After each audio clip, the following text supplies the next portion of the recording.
pleasure and honor to be here with Antoine Saka, who is the Director of Programs of the Holy Land Trust in Bethlehem, and also an activist involved with Roots, and here with Rabbi Hanan Schlesinger, who is the Director of International Relations for Roots.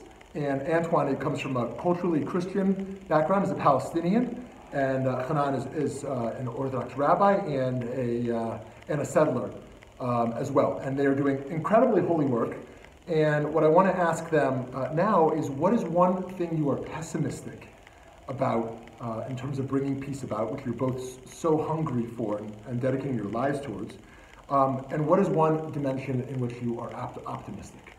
So why don't we start with pessimistic, Antoine? What makes me pessimistic about the conflict and about reaching a solution is the reality that we've been living in a deadlock and understanding peace only in a political framework.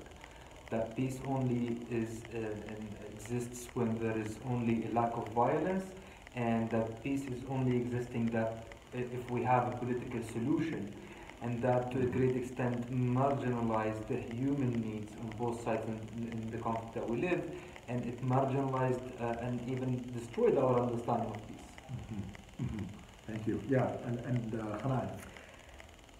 I'll tell you, paradoxically, when we in Roots, Palestinian activists and Israeli activists, get to know each other, go deeper into the conflict, understand each other's identity and existential needs as Palestinians and as Israelis, we see that the conflict is even deeper than we thought.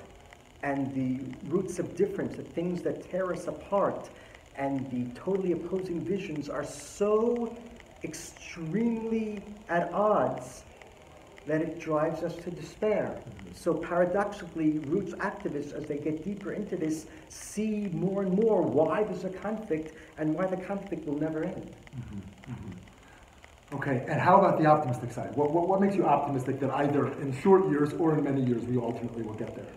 It's somehow of a security valve also that I came to realize, and I hope that many come to also encounter this kind of information, that through the inherited practices and cultures of respectful communities and religions all around the world, ones that even exceed 20 centuries, there are guidance for how to transcend such solutions to respond to the human need.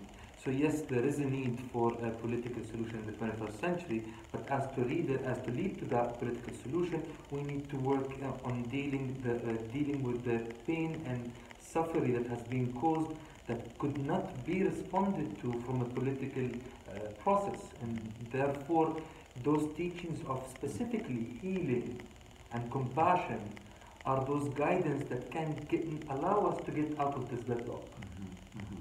Fantastic, yeah.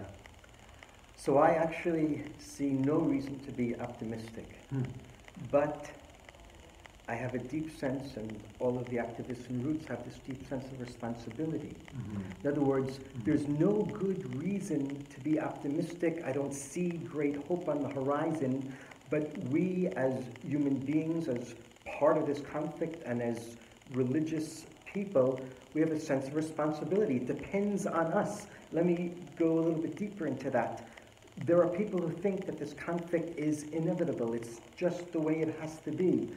But when you get involved in activism and in studying, you see that it's human beings that got us into this. And therefore it's human beings that can get us out of it. It's because of human actions and human beliefs that we're in the situation we're in. I have no reason to be pessimistic, but I know it depends on me. Mm-hmm.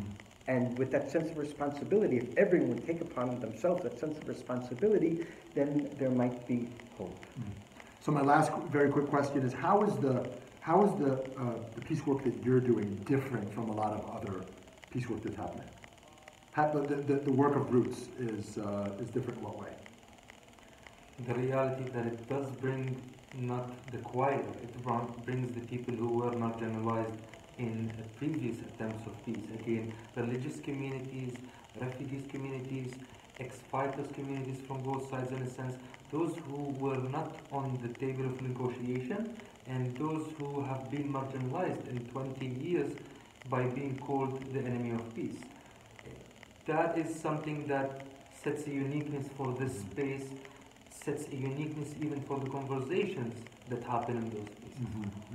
I agree totally with Antoine, and I'll add to his last sentence, which is that because of the people who are involved in this Jewish, traditional Israelis and Palestinians who are religious Muslims, who are refugees or refugee families or former fighters, it means that when we talk about the heart of things. We go deeper and deeper into it. We put on the table the real truth of what our identities are, and what we're doing therefore is not talking about political solutions. We're talking about the substratum of political solutions, which is identity.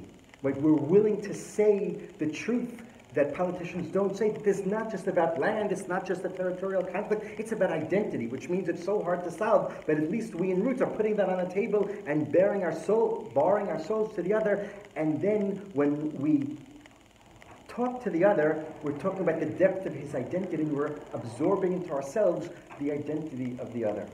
Very nice. Please be sure, I want to give you both many blessings for lots of strength and courage in the work you continue to do.